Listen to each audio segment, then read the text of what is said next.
Hi everyone, welcome to our channel. তো চলে এসেছি একটা নতুন ব্লগ নিয়ে।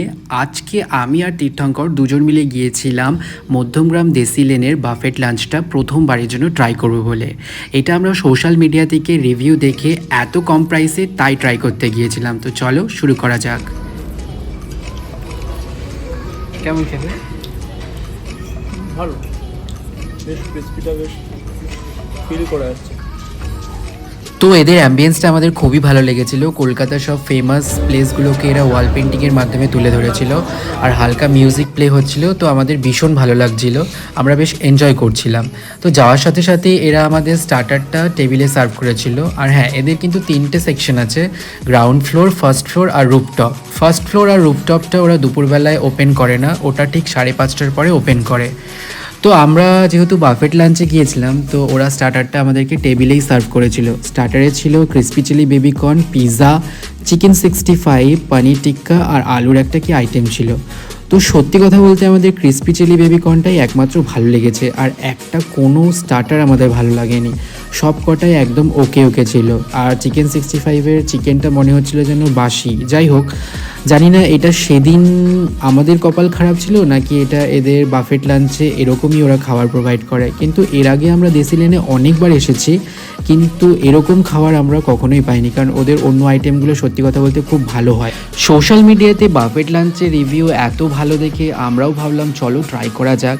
349-এ যখন এত কিছু দিচ্ছে আর খাবারের টেস্ট যখন এত ভালো শুনছি, তো আমরাও দেশি লেনে বাফেট লাঞ্চটা ট্রাই করতে এসেছিলাম। কিন্তু এতটা হতাশা হব আমরা কখনোই ভাবতে পারিনি। ভেবেছিলাম স্টার্টারটা যদিও ভালো না হোক, হয়তো মেন কোর্সটা ভালো হবে। তো মেন কোর্সটা ট্রাই করলাম, সেখানে ছিল chicken biryani, chicken chaap, fried rice, chilli fish, mixed noodles, mixed ডাল আর মিক্সড সবজি, আর ডেজার্টে ছিল শাহি টুকরা। এক কথায় খাবারের টেস্ট ছিল 5-এর মধ্যে 2 আমি বলবো, কারণ সব কটা খাবার আমার কাছে ভীষণই আর কি লো রেটের ছিল। মনে হচ্ছিল যেন 349 টাকায় আর কি দেবে এরা, কিন্তু খাবারের কোয়ালিটি বা টেস্টটা তো অন্তত ভালো দেবে। আইটেম যতই কম থাকুক, যেরকমই থাকুক, সবসময় খাবারটা নির্ভর করে তার টেস্টের উপরে।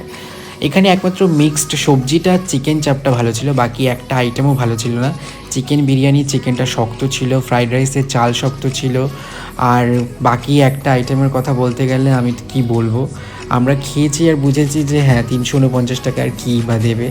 কিন্তু সবাই যে এত ভালো ভালো বলে, আমি এটা বুঝতে পারি না ওরা যেদিন যায় সেদিন খাবার ভালো হয় নাকি আমরা যেদিন যাই সেদিন খাবার খারাপ হয়। হয়তো আমাদের দিনেই খাবার খারাপ ছিল। তো এটা আমাদের রিভিউ, তোমরা অবশ্যই যাবে, খাবার ট্রাই করবে, তারপরে তোমরা দেখবে যে খাবার ভালো ছিল কি খারাপ ছিল। আমরা বলেছি বলেই যে তোমরা যাবে না এটা কিন্তু নয়, তোমরা অবশ্যই ট্রাই করো এই বাফেট লাঞ্চটা। তো দেখা হচ্ছে পরের ভিডিওতে, আজকের জন্য টাটা।